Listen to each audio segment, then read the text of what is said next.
নমস্কার বন্ধুরা, তোমাদের সবাইকে ব্লগার দি অফিসিয়াল চ্যানেলে অনেক অনেক স্বাগত। তো তোমরা সবাই কেমন আছো? আশা করছি সবাই ভালো আছো এবং সুস্থ আছো। তো তোমাদের জন্য আজকে আমি একটি নতুন ব্লগ ভিডিও নিয়ে চলে এসেছি। এখন বাজে দুপুর 1:30টার মতন, আর একটু পরে তোমাদের দাদাভাই চলে আসবে। তো আজকে ভাবলাম কি, প্রত্যেক দিন তো আমি সকালের দিকে ব্লগ ভিডিওটা দিই, তোমাদের সাথে শেয়ার করি। তো আজকে একটু দুপুর থেকে ভিডিওটা শুরু করি, তাহলে বিকেল অবধি ভিডিওটা বানানো যাবে। তো এখন 1:30টা বাজে। আজকে সকালে রান্না করেছিলাম জানো তো, ডাল আলু ভাজা। তো এখন শুধুমাত্র একটি ডিম ভাজা করব, শুধু ডিম ভাজা দিয়েই খাওয়া হয়ে যাবে। ডাল আলু ভাজা, ডিম ভাজা, লেবু এসব দিয়ে আজকে দুপুরের খাওয়া হয়ে যাবে। আর তার সাথে তেমন কিছু করার নেই এখন, জানো তো। আমার সব ডাস্টিংয়ের কাজ, এমনি নর্মালি সব কাজই হয়ে গিয়েছে। এখন এমনি এমনি বসে রয়েছি। আর আমার যে বিড়ালগুলো ছিল না, ওরা এখন ঘুমিয়ে রয়েছে। ওর মাটা নেই, মানে আমার যে বড় বিড়াল, ও এখন নেই, মনে হয় কোথাও ঘুরতে গিয়েছে। একটুকু বাড়ি থাকে না, সারাক্ষণ খালি এদিক ওদিক এদিক ওদিক ঘুরতেই থাকে আমার বিড়ালটা। একটু পরে আবার চলেও আসবে, একটু পর পর আসে, এসে দেখে কি বাচ্চাগুলো ঠিক আছে, ঘুমোচ্ছে, দেখলো, দেখার পর আবার ঘুরতে চলে গেল। সারাটা দিন এমন করতে থাকে, কিন্তু রাত্রেবেলা করে না। রাত্রেবেলা যখন আসে এসে ঘুমিয়ে পড়ে। মাঝে মাঝে শুধু আমাকে একটু ডাক দেয়, এখন খাবার দিতে হবে। চলো বাচ্চাগুলোকে দেখে, বাচ্চাগুলো সারাদিন এত ঘুম, বিড়াল বাচ্চা এত ঘুম। এখনও আমি বিড়াল দুটোর নাম রাখিনি, ভাবছি বিড়াল দুটোর কী নাম রাখা যায়। তোমরা আমাকে কমেন্ট করে জানিও, আমি আমার বিড়াল দুটোর কী নাম রাখবো। আমি বুঝতে পারছি না কী নাম রাখি আমার বিড়াল দুটোর। আগে চলো তোমাদের দেখাই, হ্যাঁ, আমার বিড়ালগুলো দেখতে কত সুন্দর। ফুল নেই আসলে, এদের না এখন মানে দুধ খেতে ইচ্ছে করছে, মানে ওর মা তো নেই। আর এখন ওরা এতটাই ছোট যে ওদের যে এখন কোনো কিছু আমি কিনে এনে খাওয়াবো সেটাও সম্ভব না, কারণ ওরা অনেক ছোট। দেখো ঠান্ডায় কাঁপছে, কারণ এখনও ওদের ভালো করে চোখটাও ফুটেনি। একটু একটু শুধু হাঁটতে পারে, আর কোনো কিছুই পারে না।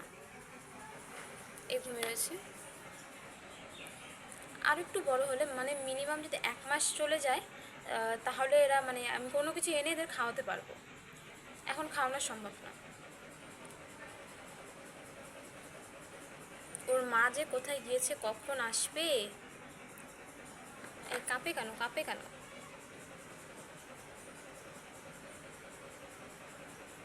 আমার তো খুব ভালো লাগে বিড়াল। ঠান্ডা লাগে, ঠান্ডা লাগে। থাক, ঘুমাও, ঘুমাও, ঘুমাও। একটু পরে তোমাদের মা চলে আসবে, ঘুমাও। তুমিও ঘুমাও, তুমি তো ঘুমাচ্ছ, তো ঘুমাচ্ছ। ও লি লি লি লি। ওরে রে। না না, সরি। কাঁপিস কেন তুই এত? একদম কাঁপে না, হ্যাঁ, কাঁপে না। আমি কথা বলতেছি দেখে নাকি। যাই হোক, ঘুমা দুইজনে। এখন আমি করব দুপুরের জন্য ডিম ভাজা। তো ডিম ভাজার মধ্যে না আমি দেবো লঙ্কা, পেঁয়াজ। আর আমি যখন মানে এটা আমি ডিম ভাজাটা করছি তোমাদের দাদা ভাইয়ের জন্য। আর যদি নিজের জন্য করতাম, তাহলে এর মধ্যে না ডিম ভাজার মধ্যে আমি লবণ সাথে হলুদও দিতাম। মানে ডিম ভাজার মধ্যে না হলুদ ছাড়া আমার ভালো লাগে না। কিন্তু তোমাদের দাদা ভাই হলুদ দিলে বলে হলুদের নাকি কাঁচা কাঁচা গন্ধ করে। তো তোমরা ডিম ভাজার মধ্যে কেউ হলুদ দাও নাকি দাও না, সেটা কিন্তু আমাকে কমেন্ট করে অবশ্যই জানাতে পারো। তো আমার ভালো লাগে, কালারটা একদম হলুদ হলুদ আসে, দেখতে ভালো লাগে, তার জন্যই ডিম মানে সামান্য একটু হলুদ দিয়েই খাই সবসময়। কিন্তু এখন শুধুমাত্র পেঁয়াজ আর লঙ্কা দেবো, বেশি কিছু না। ঝাল বেশি খায় না, তার জন্য ছোট্ট দেখে একটি লঙ্কা দিলাম। পেঁয়াজও কম দেব, যেহেতু পেঁয়াজ বেশি দিলে বলবে বেশি বেশি পেঁয়াজ দিয়ে দিয়েছে, তাই পেঁয়াজও সামান্য একটু দেবো। সব কিছু অল্প অল্প করে দিয়েই রান্নাটা করবো। ভাজাটা এখন করবো না, এখন শুধুমাত্র সব কিছু কেটে গুছিয়ে রেখে দেবো। যখন আসবে, একটু পরে আসবে, তখনই ডিমটা ভালো করে ভেজে তারপরেই দেবো খেতে। গরম গরম খেতে কিন্তু ডিম ভাজা ভাত দিয়ে খুবই ভালো লাগে। তাহলে চলো এখন তাড়াতাড়ি করে সব কিছু কেটে নিই। ওই যে দেখতে পারছো না, আমাদের বাড়ির উঠোনে দুটো হাঁস, ওগুলো আমাদের পাশের বাড়ি, সবসময় আমাদের বাড়িতে এসেই থাকে। ওই যে দেখো, এখন যদি বৃষ্টি হয়ে উঠোনে অনেক জল হয়, তাহলে জলে মানে খেলা করবে। বৃষ্টি হচ্ছে না, কিন্তু তবু আমাদের বাড়িতে এসেই থাকে ওই যে, আমরা ওর কিছু বলি না। ভালো লাগে দেখতে, কিন্তু অনেক সুন্দর।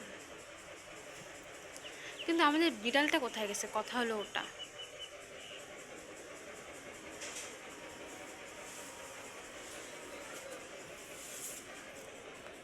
দেখো আকাশটা দেখে মনে হচ্ছে তো বৃষ্টি নামবে।